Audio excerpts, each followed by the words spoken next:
Te tocó trabajar en el MEF. ¿Cómo fue vivir este tema desde dentro? Tú tenías a un equipo muy afiatado, con habilidades muy complementarias. Yo era un soldado, por supuesto, pero tenías al ministro Camet, que se movía en una esfera con un peso político muy propio. Tenías a Roberto Usada, un economista extraordinario. Tenía muy claro el rumbo de todas las reformas. Teníamos a Fritz.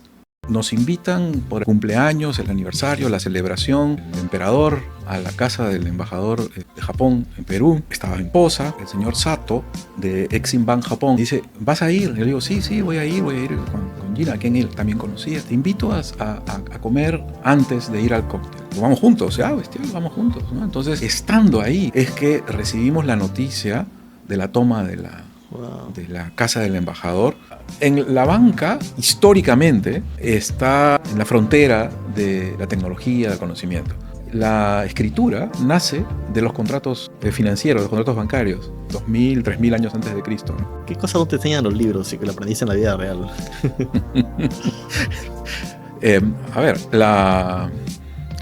La pregunta va a un tema hayekiano muy profundo, Dale.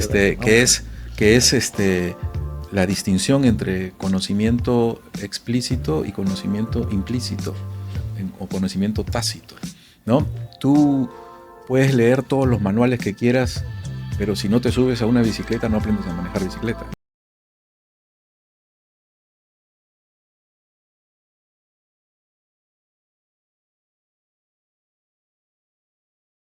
Bienvenidos a un nuevo espacio de Gurú Motivación. Como cada semana compartimos historias de personas que trascienden y crean un impacto positivo en la sociedad. Y hoy tenemos una historia, es una mezcla entre lo profesional, el liderazgo. Está con nosotros Martín Naranjo, él es economista, ha dirigido bancos y actualmente es el presidente de ASBAN, la Asociación de Bancos del Perú. Y también algo que me gusta mucho es que es un escritor de artículos muy buenos que me engancha bastante. ¿Cómo estás, Martín? Muchas gracias por aceptar nuestra invitación. No, encantado, Jimmy, encantado de estar contigo.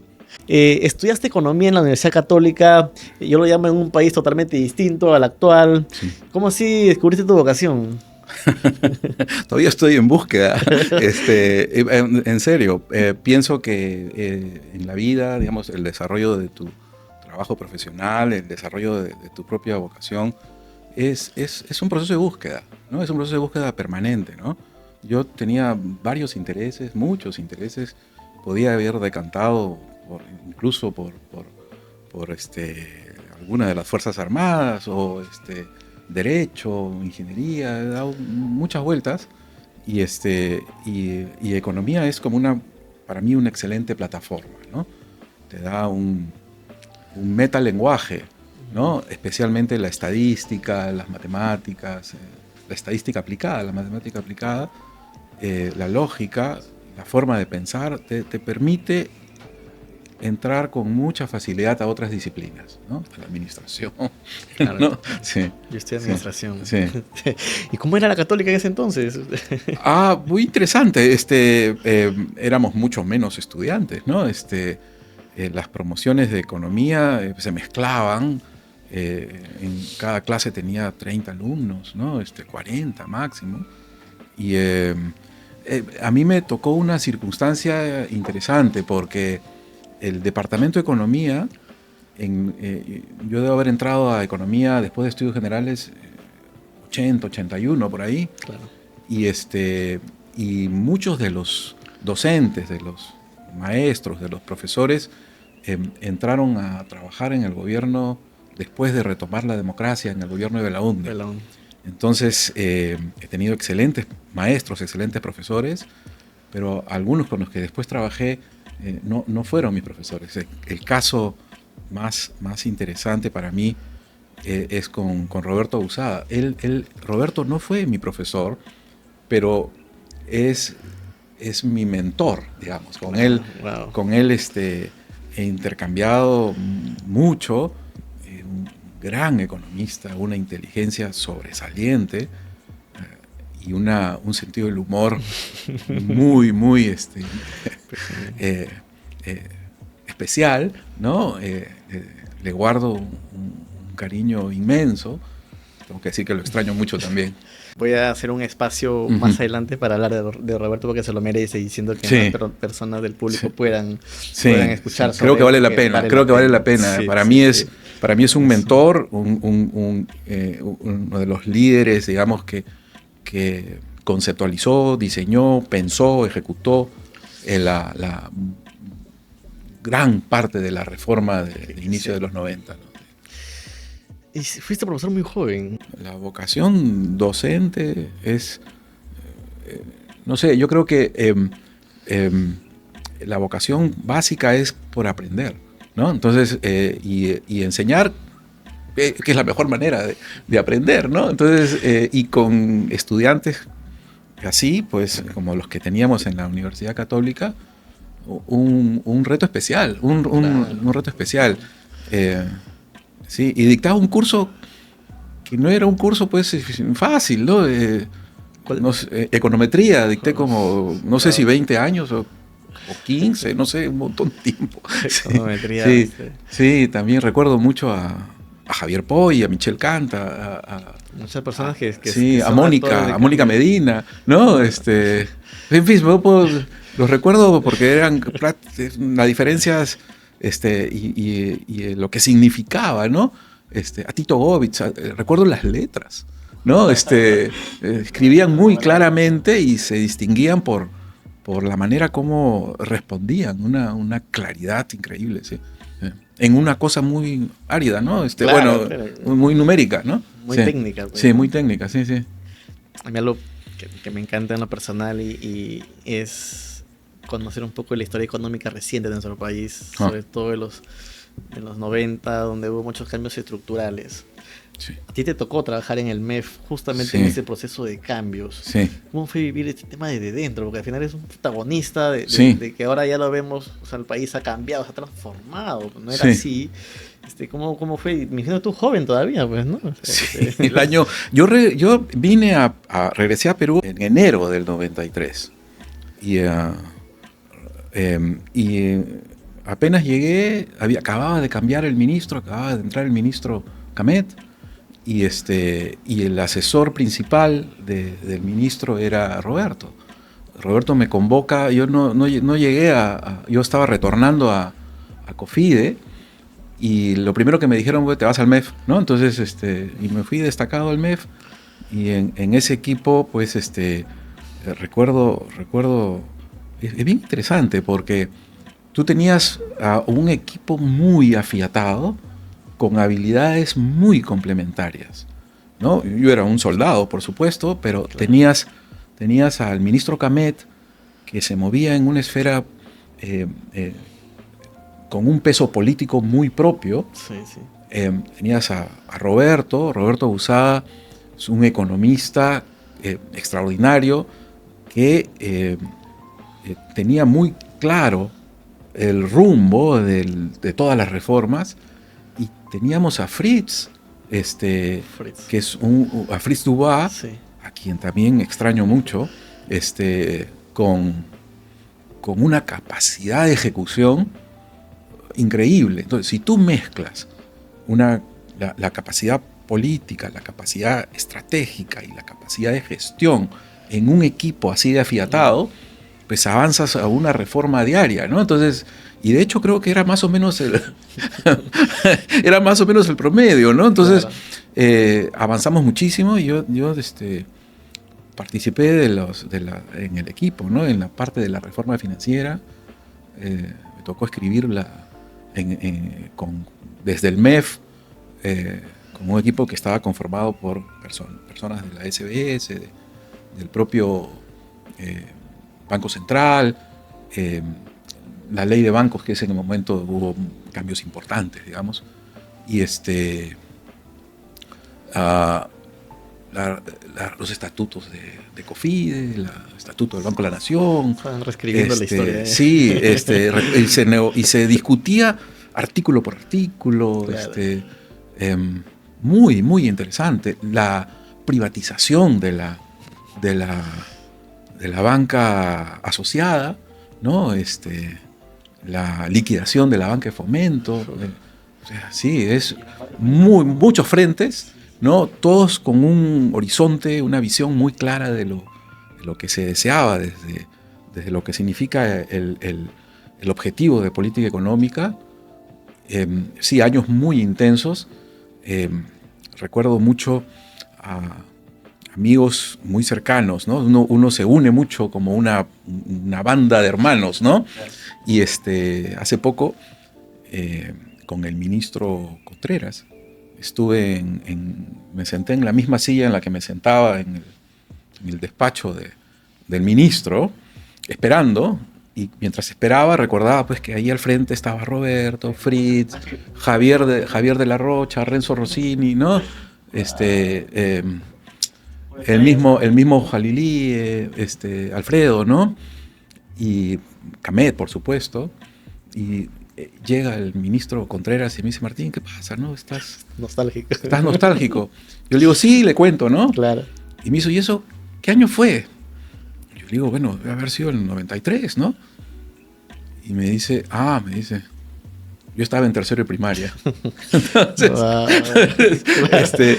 claro, uno se da cuenta que ya pues ha pasado mucho tiempo, que hay muchas consecuencias, que es parte de la historia, pues, ¿no? Pues digo, la historia, como que en broma de decían los Avengers, que de este momento que salió, porque fue algo que se dio... Sí, en ese momento no había Avengers, ¿no? Salió un super equipo, sí. que al final Leónidas Roca me decía que debe ser un momento en la historia donde... los técnicos, o sea, el Estado se llenó de técnicos muy buenos, que al final hicieron estos cambios, ¿no? Y que cada vez se espera que haya eso también, ¿no? Porque al final son los que llevan el rumbo de un país, ¿no? Los cambios muy profundos, muy concentrados, además en un periodo corto, ¿no? Me pareció, es una experiencia insuperable, ¿no? Y en esa, pues, es una vasta experiencia que es muy rica. ¿Recuerdas algunas anécdotas que te hayan... Porque uno aprende bastante en esos momentos. ¿Recuerdas algo? Hay momentos muy intensos. Sí, claro. Te cuento. Nos invitan por el cumpleaños, el aniversario, la celebración del cumpleaños del emperador a la casa del embajador de Japón en Perú. Yo iba a ir, estaba con mi esposa, con Gina, y el señor, creo que era, no me acuerdo el apellido, pero creo que era el señor Sato de Exim Bank Japón, con el que teníamos una muy buena relación ya. Me dice, ¿vas a ir? Y le digo, sí, voy a ir con Gina, a quien él también conocía. Y me dice, te invito a comer antes de ir al cóctel. Entonces le digo, ya, vamos juntos, bestial, vamos juntos, ¿no? Entonces nos fuimos al Sheraton, en el sótano estaba Toshiro, ¿no? Y estando ahí es que recibimos la noticia de la toma de la casa del embajador, pero no la recibimos por las noticias peruanas, las recibimos por las noticias de Japón, que recibieron los cocineros que estaban, los itamaes, digamos, que atendían ahí, y yo no entendía qué pasaba, ¿no? Entonces dijimos, bajamos no entendíamos con claridad qué pasaba, ¿no? Entonces, ya en el carro, cuando pienso ir juntos, ya en la radio peruana teníamos la noticia, y bueno, ya no había necesidad de ir, o sea, la noticia era muy grave, ¿no? Recuerdo que mi hijo nos llamó y me dijo, ¿dónde están? Digo, no, estamos bien. Y él pensaba que estábamos tranquilizándolo, ¿no? Y nos pidió que, no, en serio, mira, ha pasado esto. Y digo, no, estábamos lejos, estábamos en camino, ¿no? Pero, en ese momento yo era gerente de COFIDE y se quedó secuestrado nuestro presidente y nuestro vicepresidente. El directorio de COFIDE tiene 5 directores, en ese momento tenía 5 directores, ahora no sé, pues. Y uno faltaba por nombrar. Entonces quedaron 2 directores y con 2 no haces quórum. Entonces nos quedamos descabezados. Entonces esa circunstancia en donde, de repente tú tienes la organización, antes de tener un directorio, pues es finalmente la responsabilidad, la capacidad de de meditar una decisión, de discutir una decisión, de proponer, etcétera, y de repente no tienes directorio, ¿no? Y de repente tienes a tu presidente, claro, ¿no? Y son amigos y son familiares, la familia está muy cercana. ¿Cómo te informas? Esa circunstancia fue una circunstancia particularmente tensa, muy tensa, ¿no? Recuerdo también cuando vimos el rescate, ¿no? Lo vimos todos juntos en la oficina del presidente, ¿no? Y Pero él ya había sido liberado antes. Él había sido liberado en el primer grupo, ¿no? En el primer grupo, cambio, sí, en diciembre, ¿no? Sí. Y pero nuestro vicepresidente se quedó hasta el último, el ingeniero San Román, y claro, uno ve pues correr las balas, ve explosiones y cosas. Tiempos muy duros. Tiempos muy duros del país, ¿no? Sí. Y las organizaciones tenían que seguir funcionando y las cosas tenían que seguir andando. Llama al 1820.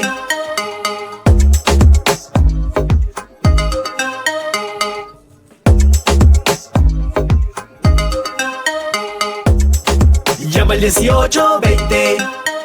Asociación de Bancos del Perú. Y aparte que eran como que después de esa reestructuración eran como que entre comillas nuevas, por así decirlo, y ahí te consuelo porque tú muy joven llegaste a ser gerente general de Cofidis, ¿no? 32 años. Sí, tenía 32. Y luego fuiste también muy joven presidente del SBS. Sí. ¿Cómo fue afrontar eso? Porque mi audiencia también es una audiencia que en promedio también tiene 25 años, 27 años o 30 años y están afrontando retos, ¿no? Sí, claro, sí. ¿Cómo manejarlo? ¿Cómo lo hiciste? Sí, primero, a ver, hay una historia previa. La ley establecía como edad mínima 35 años. Y cuando la primera vez que el ministro Camet me pide que asuma la superintendencia, por recomendación de Luis Cortabarría, el anterior superintendente, yo no tenía la edad. Y entonces que no iban a cambiar la ley, pues, ¿no? Entonces, y cuando ya asumí la superintendencia, había cambiado no por mí, pero había cambiado la ley. Hoy día la edad es 30 años, ¿no? Y lo interesante es que, a ver, tú puedes ser muy joven, puedes tener mucha experiencia, ¿no?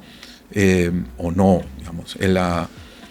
Lo interesante es que no estás solo, ¿no? O sea, no puedes pensarte solo, ¿no? Entonces, el equipo que se armó en la SBS con Enrique da González, con Socorro Heisen, con Lorena Macías, con Fito Mandriotti, con Néstor Corrochano, papá, ¿no?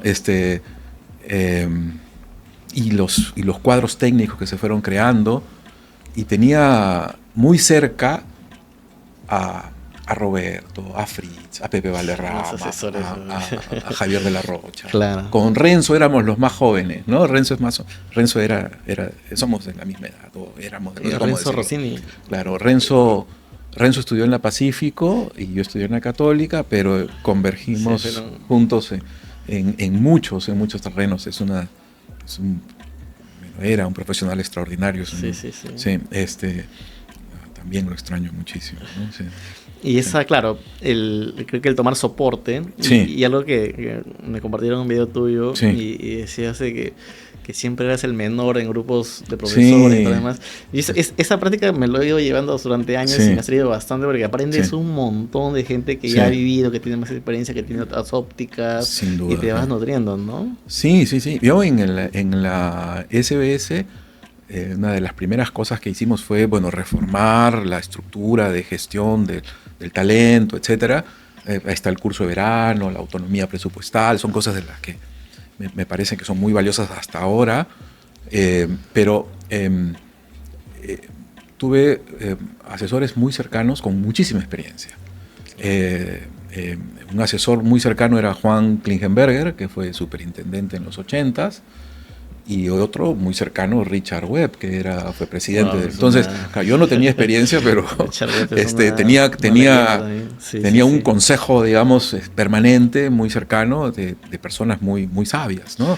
A las que, por supuesto, les guardo una admiración tremenda y cariño más grande todavía, ¿no? Pero ahí el caso del SBS es bien interesante porque al final es una organización meritocrática, ¿no? Que al final le preguntó Rosa María Palacios a Julio Velarde cuál es el secreto del USR y él dijo meritocracia. Sí.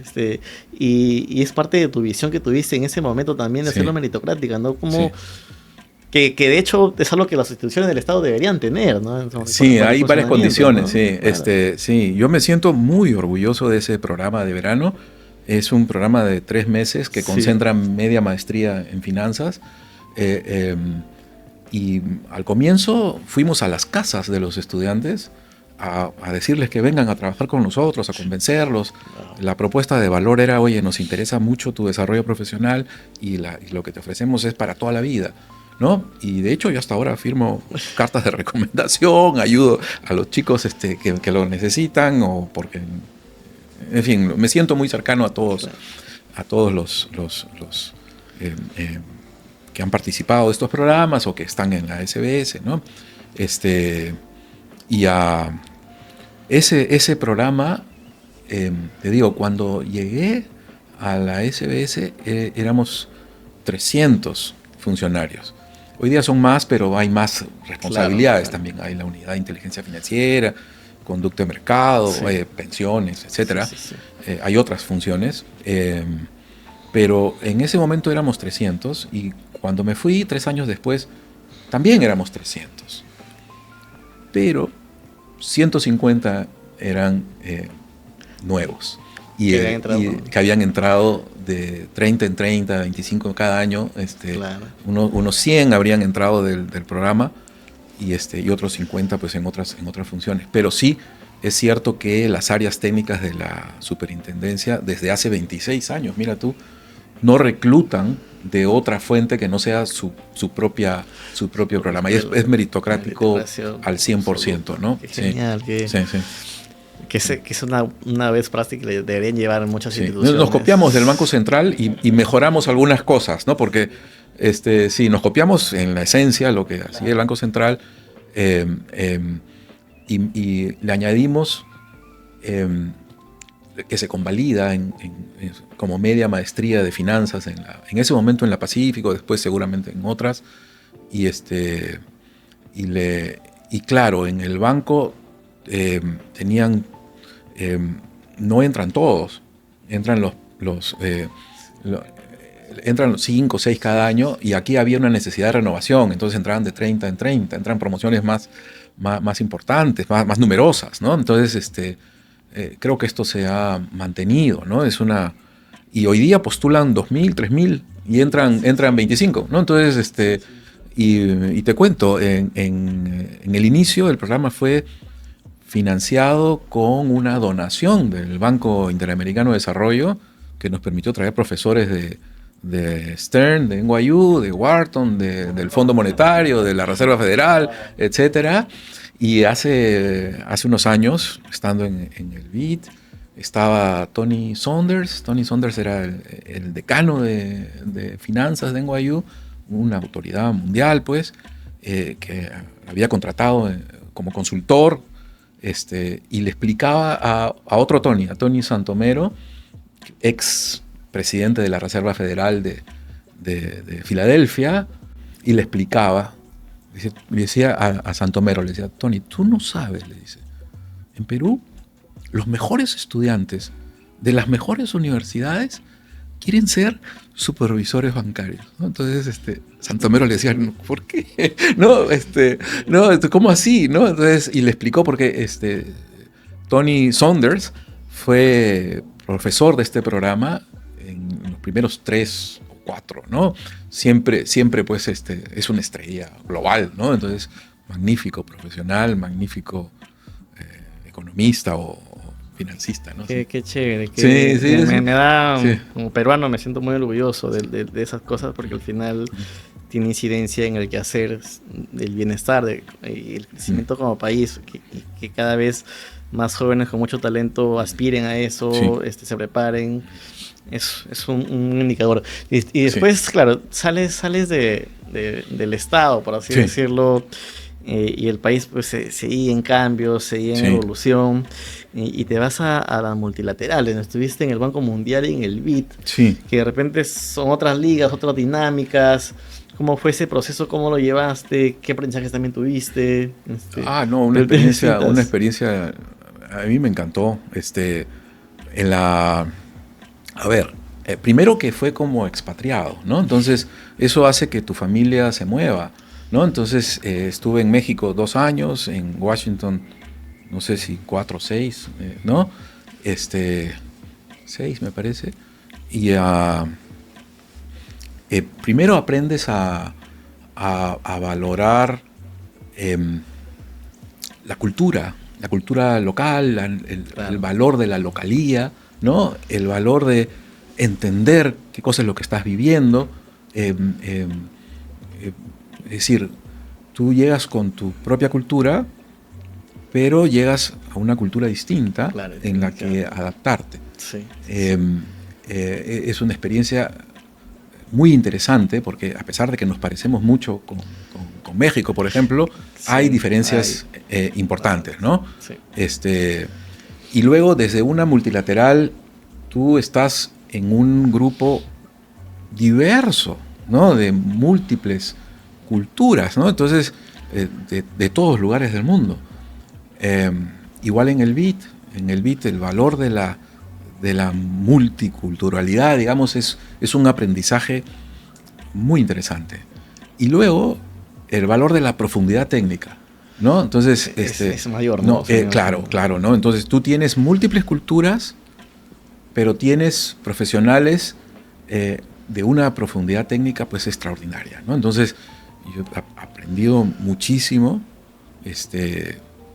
profesionales muy destacados, con conocimiento muy profundo. Es espectacular, realmente, ¿sí? Es una experiencia de aprendizaje increíble, ¿sí? Muy vertical de aprendizaje, ¿sí? Claro, y aparte ya luego con esa experiencia, pues... y yo creo que también los skills, ¿no? Porque a veces en ese tema no solamente es conocer técnicamente algo, sino también tener las habilidades de encajar, de comunicar, de todo un montón de cosas que te hacen crecer, ¿no? Y luego ya vas, cuando estás en otros lados, te es ayuda, una ¿no? sensibilidad a la diversidad, a la multiculturalidad, ¿no? En tu forma de expresarte, en tu forma de entregar, digamos, el producto de conocimiento que estés desarrollando. Y buena parte de la metodología, digamos, de generación de recomendaciones es: tú vas al país determinado, ¿no?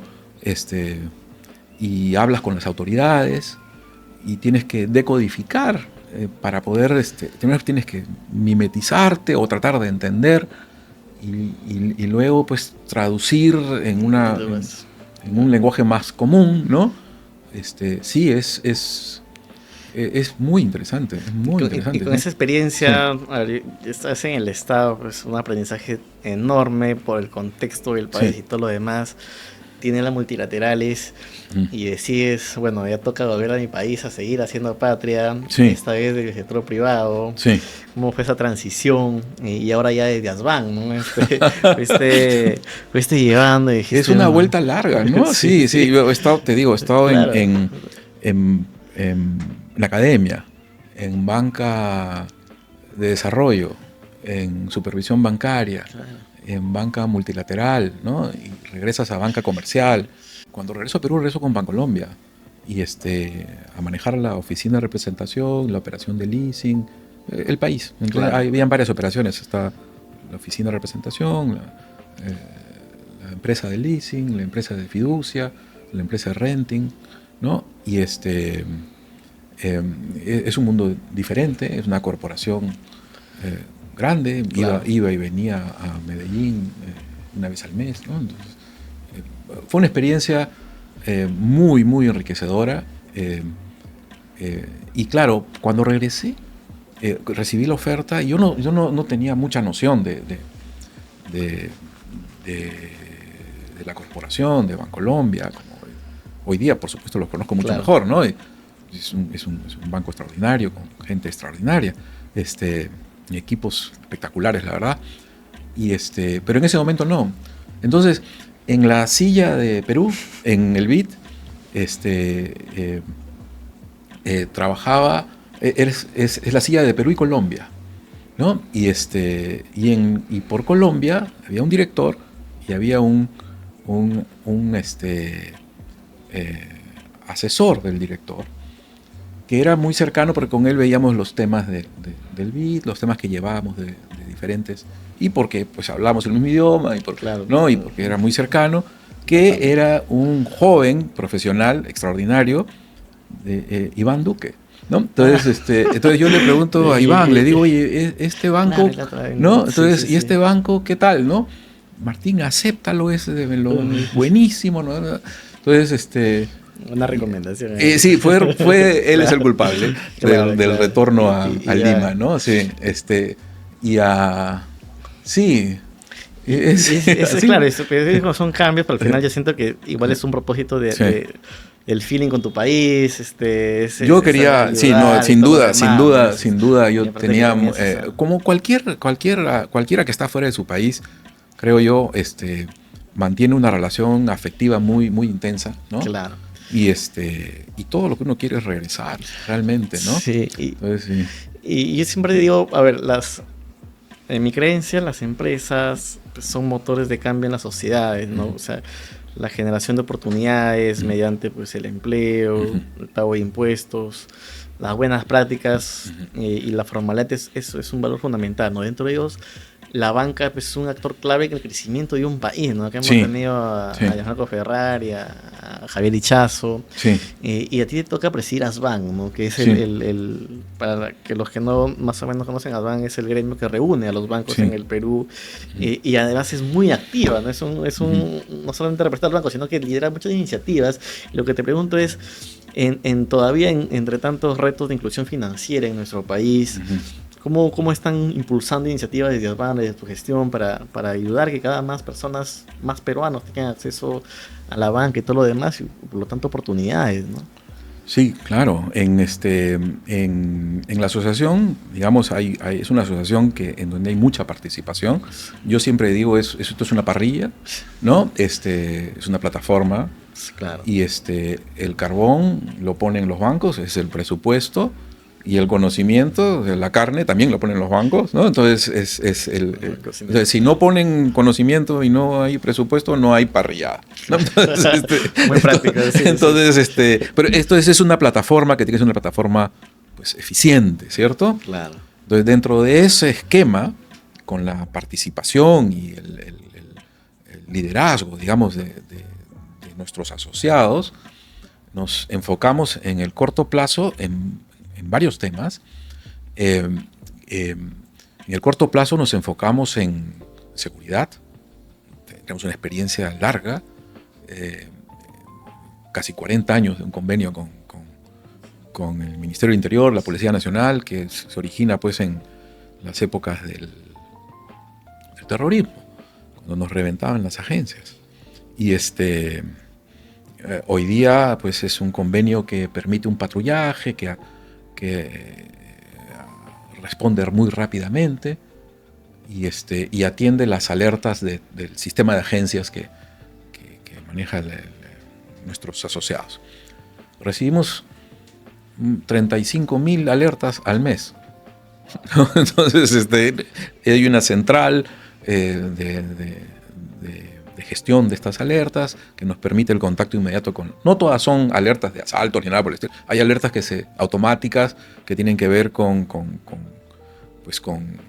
sospechas, o tienen que ver con que se abrió fuera de tiempo algún cajón, alguna bóveda, o el sistema eléctrico se interrumpe. Entonces, igual genera una alerta, igual hay una acción. Entonces, seguridad está migrando paulatinamente hacia seguridad cibernética, ¿no?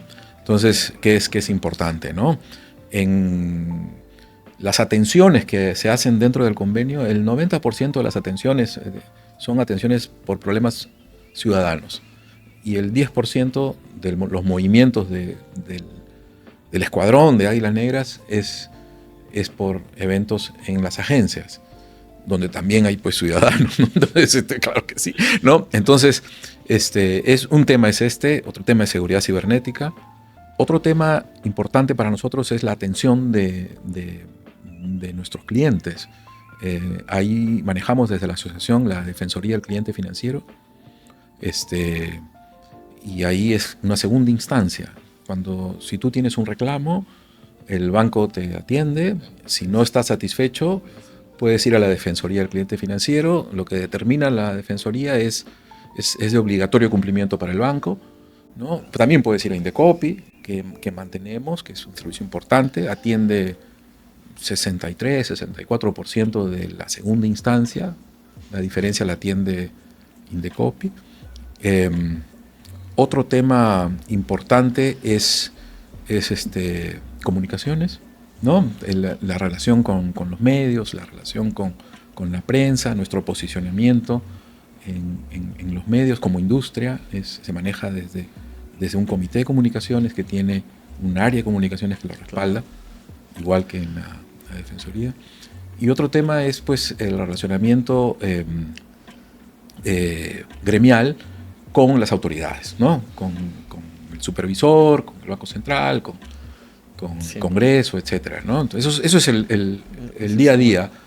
Y en el largo plazo estamos en los temas de inclusión, ¿no? En realidad todos son temas de inclusión, si ves, pero en el largo plazo los temas de inclusión los vemos desde nuestros programas de educación financiera, ¿no? Entonces, importantísimo. Para mí es central y es un trabajo infinito, es para siempre, ¿no? Hoy día, y queremos llegar al 100% de los estudiantes de secundaria de las escuelas nacionales. Estamos haciendo en este momento Cajamarca, Cusco. ¿Cómo lo hacen? ¿Cómo, para que nos puedan conocer? Sí, estamos en Cajamarca, Arequipa, Cusco y Lima. No estamos al 100% del país, estamos en estas regiones, pero es el 33% de la población estudiantil y lo hacemos a través de los maestros, ¿no? Entonces, con las UGELs, claro, ahí donde llegamos a los maestros son entrenados en estas metodologías, en estos temas. Nos acompaña el ministerio con la currícula que incluye esto. Después de un programa, son 400 horas lectivas con los maestros, se hace un despliegue en clases, ahí también se acompaña, y luego del acompañamiento ya viene una etapa más ligera de acompañamiento para cimentar que esto quede, ¿no? Es un programa muy, muy, muy ambicioso. Te hago un resumen. La medición que hemos hecho de impacto, que no la hemos hecho nosotros, la ha hecho el BIT, la doctora Frisancho.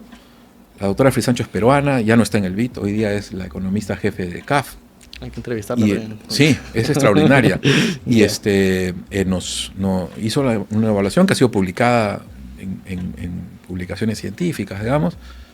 Es muy positiva en las habilidades blandas, en la seguridad de los jóvenes y sus capacidades de planeamiento.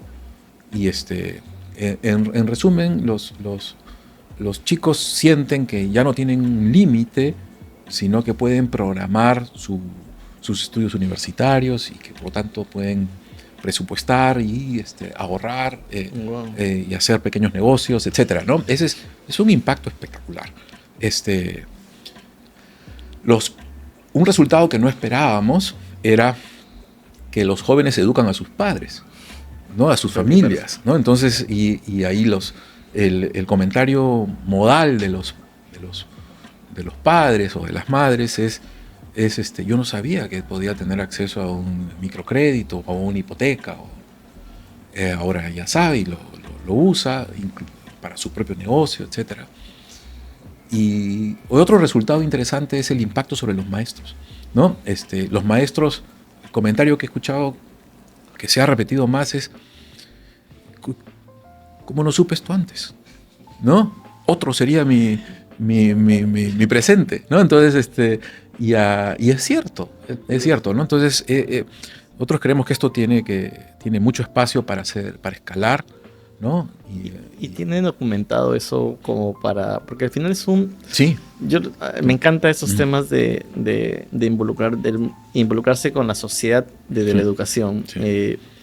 Pero es más importante aún cuando tú empoderas a otros, como el caso de los maestros, porque al final ese conocimiento le queda hasta de por vida y esas personas van a ir llevando la semilla, por así decirlo, el mensaje a donde vayan. Y aparte, pues, de nuevo, de los niños hacia los padres. Y me gusta mucho con lo que dices, que al final también, de repente, en un principio sin buscarlo, pero tienes un impacto más allá del tema financiero en la mente del joven, porque ya le das una proyección y también yo creo que ambiciona a más, porque yo soy provinciano, y te lo digo. Yo también. En mi pueblito, o sea, estábamos muy limitados, que no podemos, que estábamos condenados a ser siempre pobres, ¿no? Sí, claro. Y si hubiera recibido de nuevo esos programas, te juro que el cantar había sido de repente distinto, ¿no? En general, ¿no? Más empoderado, más dueño de tus circunstancias, ¿no? Pues, o sea, al final hay muchas condiciones, pero solo el hecho de decir que no necesariamente estás condenado a ser, de repente, o si vas a hacer la chacra, pero puedes usar esas habilidades para hacerlo mejor, ¿no? Y aparte de hacerlo más productivo y todo lo demás, te das cuenta que es una herramienta muy potente para el cambio social, ¿no? Lo que te decía es, lo tienen esto de repente documentado porque de repente el know-how que van adquiriendo lo pueden llevar a otras industrias o otros gremios. Está muy documentado, tiene artículos publicados en revistas científicas. Nosotros hacemos un trabajo de supervisión permanente de los indicadores de alcance y de impacto, ¿no? Entonces, sí, el límite no es tanto el presupuesto, es un presupuesto importante. El límite es el poder trabajar y llevar conocimiento a una región específica, a un conjunto de maestros. No tienes tantos recursos humanos, tantos recursos de sistemas como para desplegar. Entonces, el límite está por ahí. No es un límite de presupuesto, es un límite de capacidades que hay que ir creando. Por eso digo, es un trabajo infinito, es un trabajo para siempre. Le felicito a la asociación, de verdad que a mí siempre me gusta mostrar también cómo se hace cambio, ¿no? O sea, no esperar que otro lo haga simplemente de nuestras trincheras. Yo siempre lo llamo, podemos hacer un impacto y sobre todo en las generaciones, ¿no? Así que los felicito y que les vaya yendo bien en lo que nosotros podamos ayudar, felices con todo eso. Muchas gracias. Y de cara a eso, sobre todo también el tema de la banca, pues yo leo muchos artículos pues, donde habla sobre un futuro de la IA, de un montón de factores también que el mundo se va retando, ¿no? Me acabo de comprar el libro Nexus de Yuval Noah Harari también. Así es extraordinario. Sí. Y ahí pone que poder es distinto a sabiduría, por ejemplo. Y el mundo está enfrentando muchos cambios, ¿no? Dentro de ellos, claro, la tecnología impacta directamente el tema de la banca también. ¿Cómo ves esos temas desde una mirada de tu experiencia bancaria, pero también intelectual? Porque es una persona que lee mucho y a mí me encanta también estos temas. Sí, ahí podemos intercambiar bibliografía. En la banca, históricamente, está en la frontera de la tecnología, del conocimiento. De hecho, la escritura nace de los contratos financieros, de los contratos bancarios, 2000, 3000 años antes de Cristo, ¿no? Es súper interesante porque es la necesidad de registrar la que te lleva a ir simplificando y finalmente produces la escritura. Entonces, la escritura, para comenzar, es producto del quehacer financiero, del quehacer bancario. Mira tú. En el tiempo,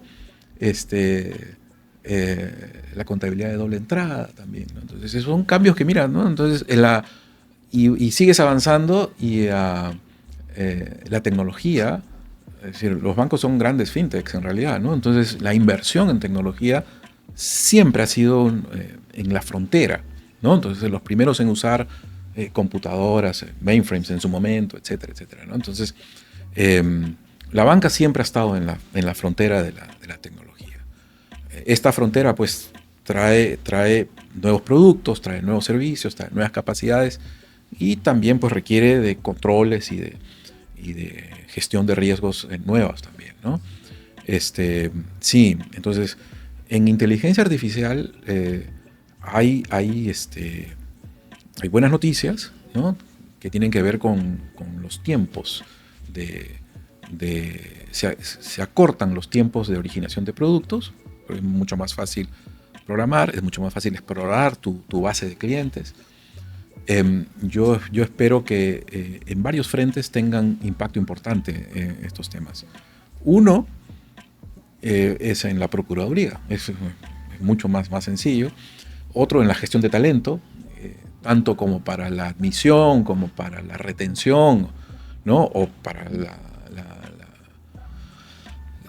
¿cómo se llama? El flujo permanente, ¿no? Cómo gestiona la rotación, ¿no? Entonces, eso es un cambio importante, eficiencias importantes que se van a ir adquiriendo paulatinamente. Ahora, en el desarrollo de productos, en la inteligencia previa, es súper importante, ¿no? En el mismo producto, en el ajuste que puedas hacer, también se colapsan los tiempos, ¿no? Y esto hace que en el balance típico de cualquier organización entre explotar negocios conocidos versus explorar nuevos campos, el peso de la exploración va a ser mayor, ¿no? Entonces, y eso pues, aunque no es previsible, lo que sí sabes es que en el momento en que encuentres una beta muy específica, vas a tener crecimientos importantes, ¿no? Entonces, esas son las buenas noticias, ¿no? Entonces, que vamos a adquirir mayores eficiencias. Ahora, hay escenarios algo más pesimistas, ¿no? Sí. Respecto de la inteligencia artificial y su capacidad de agencia. El aprendiz de brujo, ¿no? Sí, tal cual, de fantasía. Sí, tal cual. Sí, eso es algo a tener muy en cuenta permanentemente, ¿no? Sí. Es un poder que no puedes controlar, como dice Joel, y en general sí hay mucha reflexión en torno a eso, ¿no? Sí. Y algo que... Es el problema de alineamiento. Hay tantas cosas por conversar. Pero algo que sucede ahí también, ya de onda al tema emprendedor o profesional, es un reto en el liderazgo de las personas, ¿no? Sí. La educación tradicional de repente te dice que de repente pues o no sé, memoriza todo, que al final te va a ir bien en todo lo demás, ¿no? Sí. Y le toca al líder, de nuevo es como descubres el potencial de las personas, ¿no? Porque al final las empresas son personas, ¿no? Sí. Como decía mi profesor en la universidad, puedes tú tener comparación igual en tecnología, pero si las personas no están en ritmo, no son adecuadas, pues te va a ir mal en tu negocio en general, ¿no? Sí. ¿Qué reflexión te deja a ti el liderazgo, el estilo de liderazgo actual que deben tener las personas en general? Ahí me ven muchos líderes de empresas y empresarios también. Sí, bueno, para mí el concepto básico es el liderazgo es esencialmente servicio, ¿no? Tú estás al servicio de los demás y ese servicio es para lograr la mejor versión de cada uno. Entonces, y eso requiere primero responsabilidad, saber que tú eres el que finalmente es el responsable y que tu responsabilidad principal es poder lograr de cada uno su mejor versión, ¿no? Sí. Entonces es servicio, responsabilidad, y yo creo que en el esfuerzo de generar una visión hay un esfuerzo importante en la conceptualización. Tú tienes que ser capaz de entender el problema que enfrentas o los problemas que enfrentas desde una perspectiva muy conceptual para poder transmitirla de la manera más simple posible, ¿no? Entonces,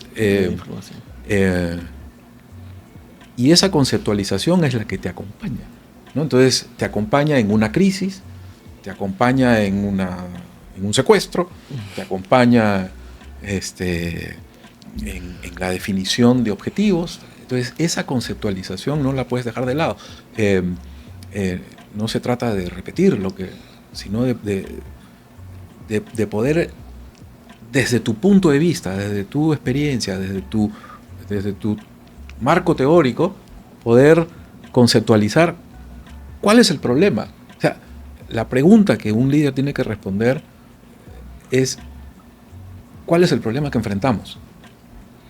Y sobre eso tomar responsabilidad en la guía que puedes establecer y te pones al servicio de tu equipo para poder lograr la mejor versión de cada uno. El servir, ¿no? Sí, Es esencial. Sí. Y bueno, mira, yo me estaba preparando para la entrevista a buen tiempo. Como te decía, te sigo de verdad, que leo tus artículos, o sea, ya hace mucho tiempo, o sea, no es un discurso.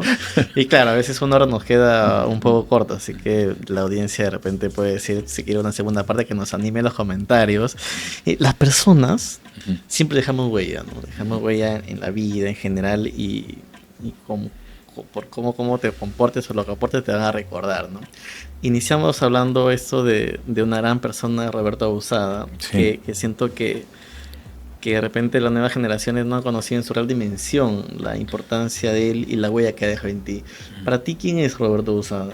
Roberto es mentor, amigo,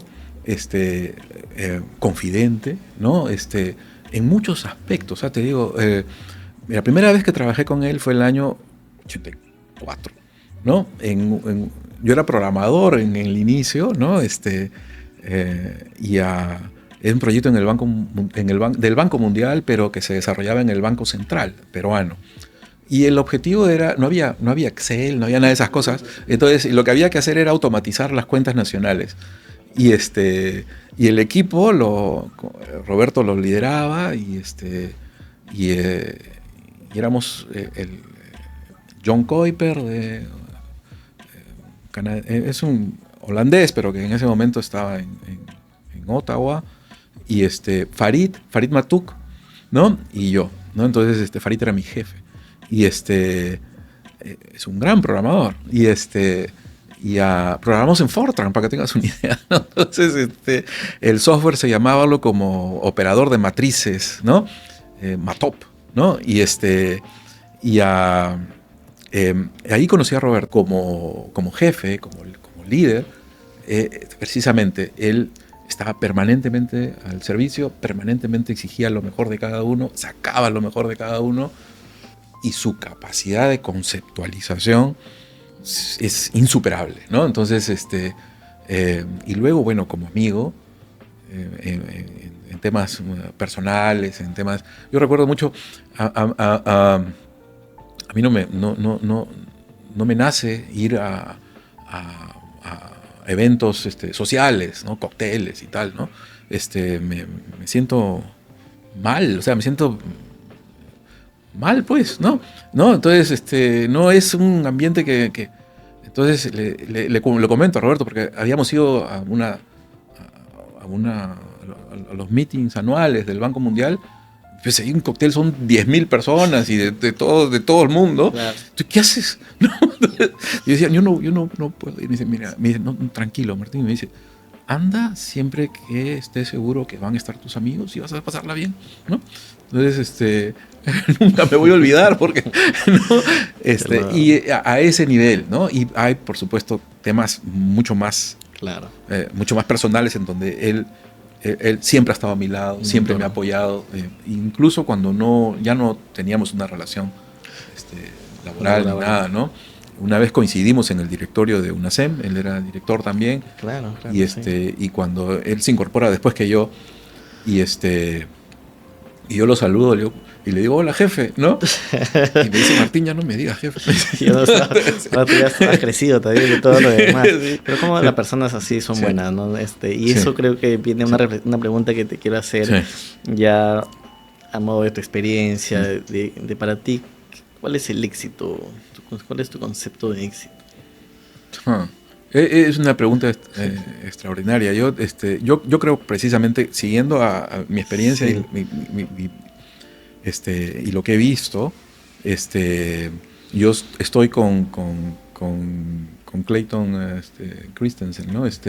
En el sentido de que la manera de medir tu vida es en función de las personas a las que has ayudado una por una, pues, a ser mejores personas, ¿no?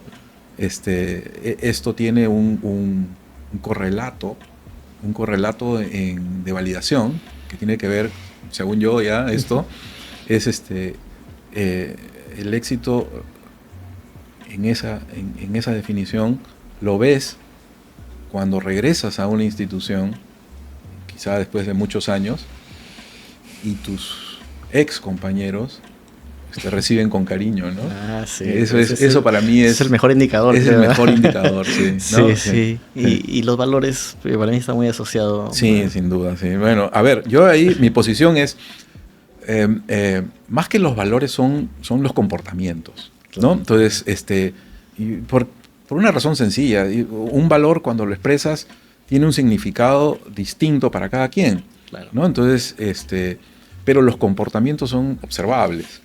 Entonces, si tú puedes decir todo lo que quieras respecto de que tu valor fundamental es el respeto a los demás y no respetar, ¿no? O que tu valor fundamental es la integridad y luego pues haces una cosa, dices otra cosa, piensas otra cosa. Entonces, es esa más que cómo expresas los valores en texto, es cómo los vives, ¿no? Entonces, ¿cuáles son tus comportamientos? Buena parte del ejercicio de liderazgo en la creación de cultura tiene que ver con el ejemplo que das, sin duda, ¿no? Coherencia, sí. Y ya para cerrar, para estos jóvenes que están queriendo entrar al sector público, tú has tenido una vida en el sector público muy interesante. ¿Qué consejo le darías? Bueno, a ver, yo lo que pienso es que si tuviera nuevamente, digamos, la oportunidad, creo que lo que corresponde es estar bien preparado, ¿no? Entonces, la mejor manera de prepararte es estar dispuesto a aprender muy rápidamente y quizá más importante que eso, a desaprender, ¿no? Entonces, muchas veces el aprendizaje requiere que dejes de lado antiguas formas o formas previas que considerabas, ¿sí? ¿no? Entonces, esa flexibilidad o esa capacidad de aprender no está desvinculada de tu capacidad de desaprender. Entonces, esa fluidez es como algo que hay que cultivar desde el inicio, ¿no? Y yo creo que eso también te lleva a donde, en cualquier camino que tomes, ¿sabes? Emprendimiento, profesional, sector privado en general, tener claro eso te da una ruta. Y mi otra pregunta es, tú hablaste al inicio también que con tus familias son un equipo, ¿no? Y dentro de ellos tienes a tu esposa, que también es mi arma secreta. que ese complemento, a mí me gusta ver mucho cuando hay un apoyo, ¿no? Es como que siempre lo pregunto a mis invitados también, ¿puedes contar? De repente ya la va a ver la entrevista. Que para sí, no, claro que sí. Ella es mi compañera desde hace 46 años. Al 24, hace 2 días, 3 días, 4 días, cumplimos 46 años juntos desde el colegio, de cuando teníamos 17 años, ¿no? Entonces hemos estado juntos en todas, ¿no? Las buenas, las malas y las peores, ¿no? Y es el amor de mi vida, pues, y me ha acompañado siempre. Y su consejo, es decir, si algo le puedo decir a los jóvenes es, ella siempre tiene razón. ¿no? Entonces, uno no tiene el mismo, o yo no tengo la misma capacidad de interpretar todo, ¿no? En la amplitud de interpretación que tiene una mujer, tu pareja, ¿no? Entonces, su sensibilidad es muy complementaria a la propia, ¿no? Entonces, con ella pues tenemos juntos estos 46 años, tenemos 39 de matrimonio, tenemos 3 hijos, un nieto, ¿no? Nicolás es mi nieto, Pedro, mi hijo mayor, José Antonio y Martín, el tercero, ¿no? Ahí estamos siempre juntos. Ella es ¿cómo se llama? Mi cable a tierra, ¿no? Cable a tierra, cable a tierra fundamental, ¿no? Sí, y su visión me acompaña siempre, ¿no? Entonces, Qué lindo, sí, lo felicito sí. y muy contento por ustedes. Te voy a hacer preguntas súper cortas, con Dale. respuestas cortas. ¿Qué cosa no te enseñan los libros y que lo aprendiste en la vida real? A ver, la pregunta va a un tema hayekiano muy profundo, Dale, dale, que es la distinción entre conocimiento explícito y conocimiento implícito, o conocimiento tácito, ¿no?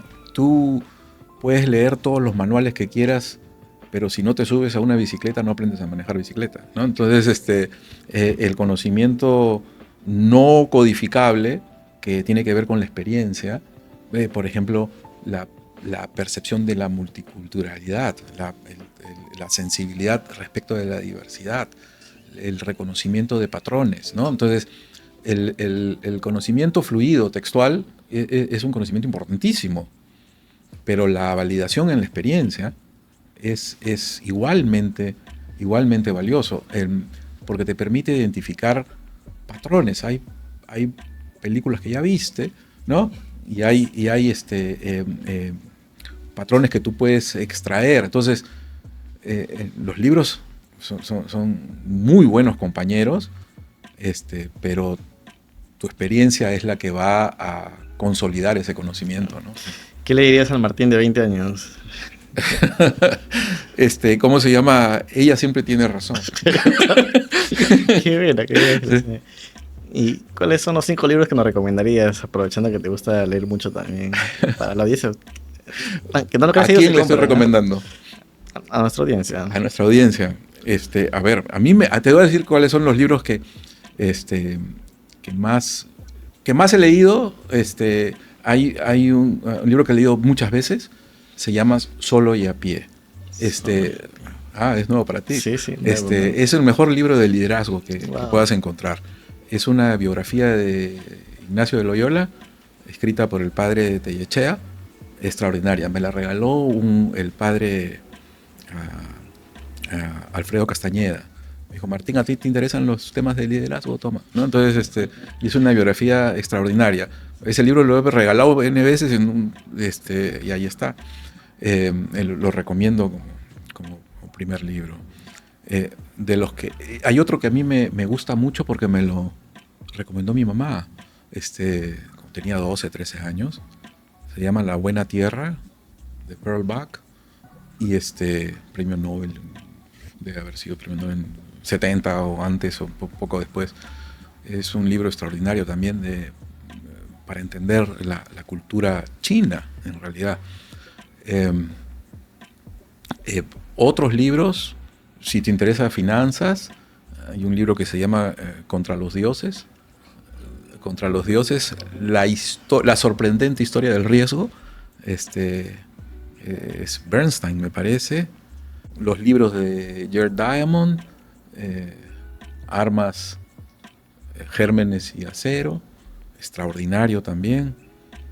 Yo regreso al Quijote cada cierto tiempo, y me muero de risa cada vez. Lo entiendo distinto cada vez. Y lo haces en tus artículos también. Sí, lo voy a decir, lo he usado un par de veces, sí.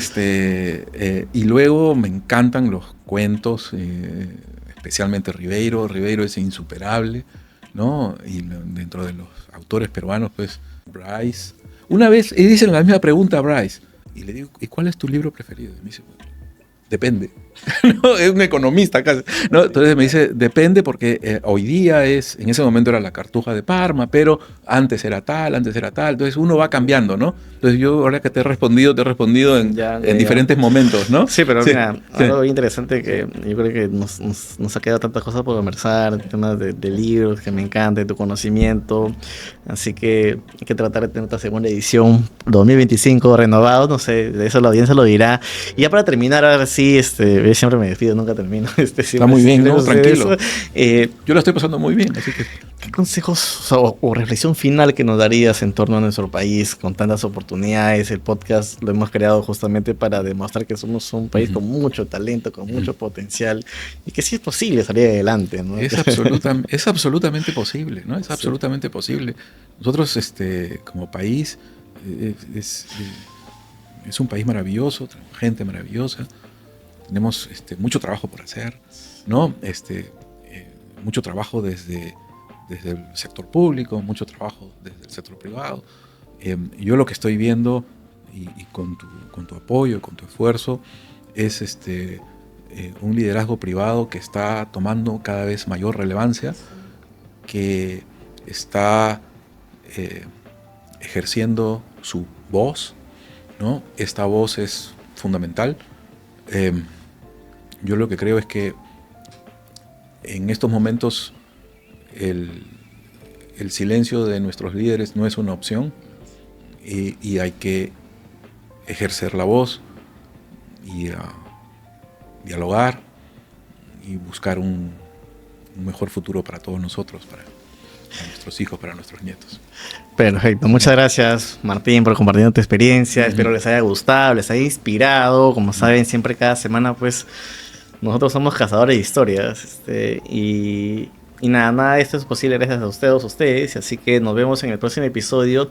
Y ya cerrando la temporada, nos escriben al Instagram siempre, en el mismo YouTube, recomendando invitados. Igual sigan haciéndolo, estamos justo en este proceso de selección para la próxima temporada de 2025, así que nosotros siempre escuchándonos, y nos vemos en el Gurú High Summit este 16 de diciembre. Que se cuiden, chao.